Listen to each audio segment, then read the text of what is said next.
Okay, what's up, gamers? So we got a Bradley Beal trade today to go over. Interesting, very, very interesting. Let's get right into this. So from Woj and Shams here today, Chris Paul, Landry Shamet, multiple second-round picks, and pick swaps to Wizards. Makes sense. The Suns did not really have any first-round picks left to trade, left over from the Kevin Durant deal. Obviously, with the Stepien rule, can't trade picks, in back-to-back years. They have to alternate. So I assume they're sending pretty much all of their swaps that they have remaining. Maybe not all of them. Who knows? I mean, Beal's value clearly was not very high. So we'll see exactly what the trade package looks like. But this is not very much to give up for an all-star level player. Now, there's a reason that Bradley Beal's value is this low, with his age, his injury history.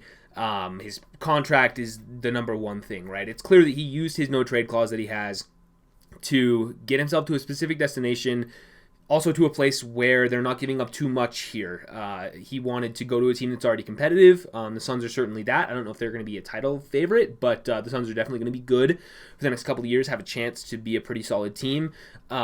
So it's clear he wanted to go somewhere where he could compete and win, and so using that no-trade clause to kind of force the team to not give up too many assets so they still have a chance to build a competitive roster around Bradley Beal, Kevin Durant, Devin Booker, makes sense from his side. But again, this is not a lot of stuff.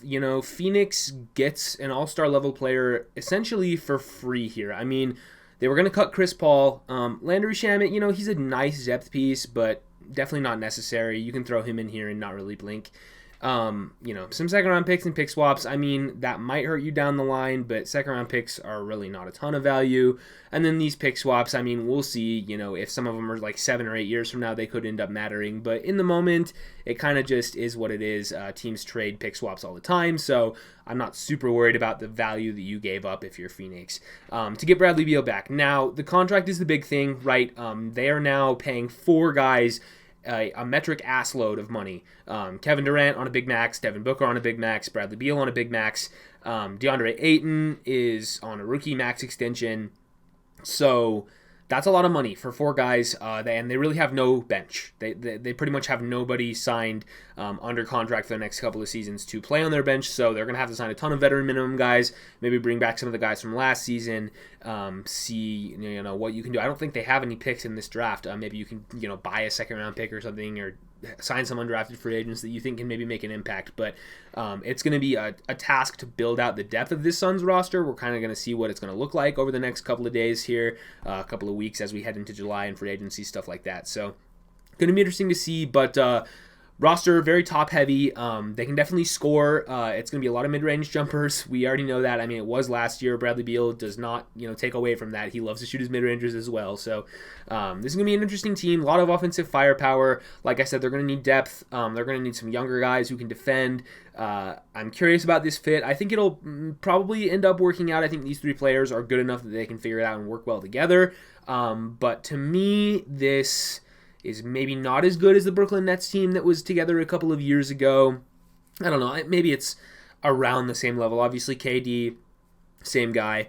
And then you have comparing Harden to Devin Booker, I guess. And I would take this version of Devin Booker over Nets Harden. And then you can compare Kyrie to Bradley Beal. I'd probably take Nets Kyrie over current Bradley Beal. But that's kind of neither here nor there. Going to be an interesting team. We'll see how they kind of build out their roster.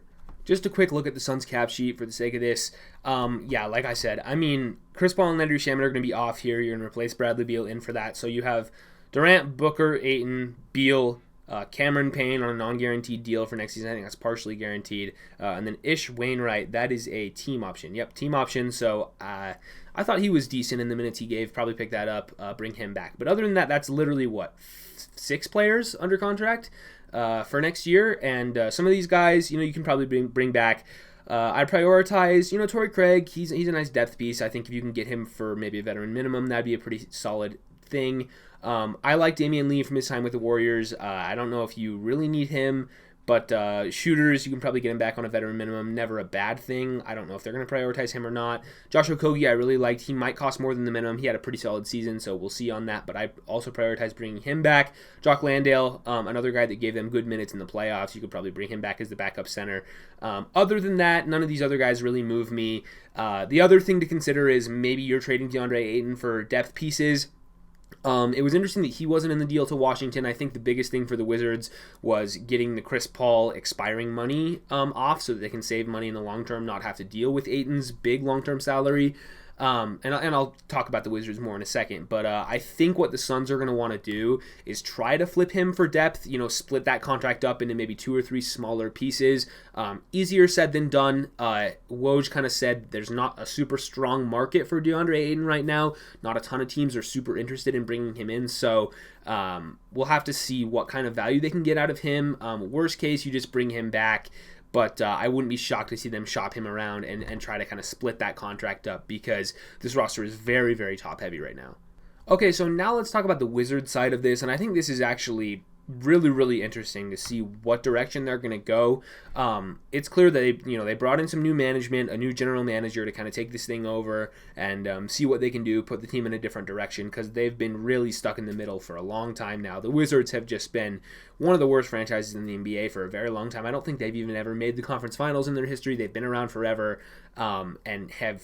I don't think they've won 50 games in the last 15 years or something crazy like that. It's been a very mediocre team for a long time, and it's sad because that's a market that likes basketball, and I think that if they had a competitive team, they could really do well, but hopefully they can kind of fix this and get it moving in the right direction. So trading Bradley Beal potentially signals a full rebuild incoming. We'll see if they actually commit to that, and there's a couple of reasons why they might not. The number one is these two players right here, Kristaps Porzingis and Kyle Kuzma, both of them with player options for next season, and we have no news on whether or not those guys are going to pick those up or not. It's widely expected that Kuzma is going to turn that down and seek longer-term money, which makes sense. He had a really good year. Looks like he's probably worth more than the $13 million that's on that player option for next season, so he's probably going to turn that down, try to seek a longer term contract. Maybe that's with the Wizards, maybe that's with somebody else. Porzingis, it's up in the air. He may pick that up, he may turn that down. $36 million, that's probably more than he'd be making on an average annual basis on his next contract, but you could potentially seek a 4 or 5 year contract for a guy with an injury history. A bigger guy. Makes sense to maybe just seek that long-term money now rather than waiting for one more season and risking an injury or something like that. So we'll see with Porzingis. That's maybe 50-50. It could go either way. But the thing there is if either of them opt out and re-sign, you then can't trade them immediately. You'd have to wait, I think, another season. I don't even think you could trade them at the deadline.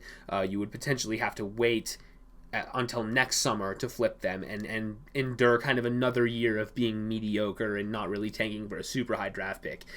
So we'll see there. That's going to kind of complicate things. The decisions between Porzingis and Kuzma and what they're going to do with their player options next season could really dictate what the offseason is going to look like for Washington. So we're going to see there. They have a couple of other veterans that I think teams would be interested in, Monte Morris and DeLon Wright, especially those guys, making a decent amount of money, but those are players that, are on contracts that teams are kind of looking for, especially because they're expiring. I think DeLon Wright could play a nice role for a lot of contenders. Monte Morris, same thing. Kendrick Nunn's going to be a free agent. I doubt they bring him back. Denny Avdia is going to be looking for an extension on his rookie contract. I like Denny. We'll see if they want to pay him or not. Johnny Davis entering his second season was one of the most disappointing rookies in the league last year. We'll see if he ends up being anything. Corey Kispert, shooter, he's been pretty solid for them. Nothing special there. Daniel Gafford entering an extension. He's also a potential trade candidate. Taj Gibson's old, doesn't matter. And then, the bottom of the roster players, who cares, right? So, like I said, the biggest thing for the Wizards this offseason is going to be what are the decisions of Porzingis and Kuzma? Are you going to re-sign them long-term? Are they going to just opt in? You could maybe hope for an extension even if they do opt in. If they opt in, are you going to consider trading them? Is this going to be a really blow-it-up thing? Because if they do opt in, you could potentially get some really seriously good value for Porzingis or Kuzma, especially Kuzma with the contract that he's on. But like I said, I don't think he's going to opt in.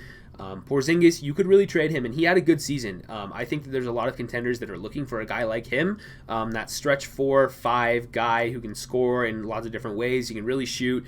I think he'd be a good fit for some pretty good teams. So that's going to be interesting to see which direction the Wizards end up going. And then really quickly, just big picture, the Suns end up with the Bradley Beal trade. That means that the Miami Heat are not going to get him. The Milwaukee Bucks are not going to get him. I guess even the Portland Trailblazers could have maybe been a possible destination. There's some other teams I'm probably forgetting. But the Suns get him. All those other teams are going to pivot now. What does this mean for Damian Lillard? What does it mean for the Heat? They're probably still going to try to go after Lillard and get him as their guard, their star guard of the offseason. We're going to kind of see there what that ends up looking like. If they can potentially make a trade for him, we know the Heat are star hunting. They have contracts to make it happen. Tyler Hero, Kyle Lowry, all those guys. So we're going to see what the Heat do. They're going to pivot now. Maybe this makes it more likely, less likely that Damian Lillard gets traded. I don't know if it really has a correlation there, but I guess we'll see with them. Other than that, going to be interesting to see where Chris Paul ends up. I made a video on him when it was rumored they were cutting him last week. So we'll see. I assume he enters free agency. I assume the Wizards just cut him because that's the big draw for them trading for him rather than trading for Ayton. Is the fact that you're not locked into any long-term money. You can just eat the $15 million guaranteed on his deal this season and then move on from him. He's going to enter free agency most likely. Lakers are a likely destination. The Clippers are also lurking there. A couple of other teams. Woj talked about the Knicks and the Golden State Warriors even. So we're going to see what happens with Chris Paul, but he's most likely going to enter free agency. More info on that. I talked about him last week in a video. It's the last video on this channel, so go check that one out. And Bradley Beal to Phoenix. Another super team for Kevin Durant. He can't seem to get away from them. So that's about it for me today, and I'll see you guys next one.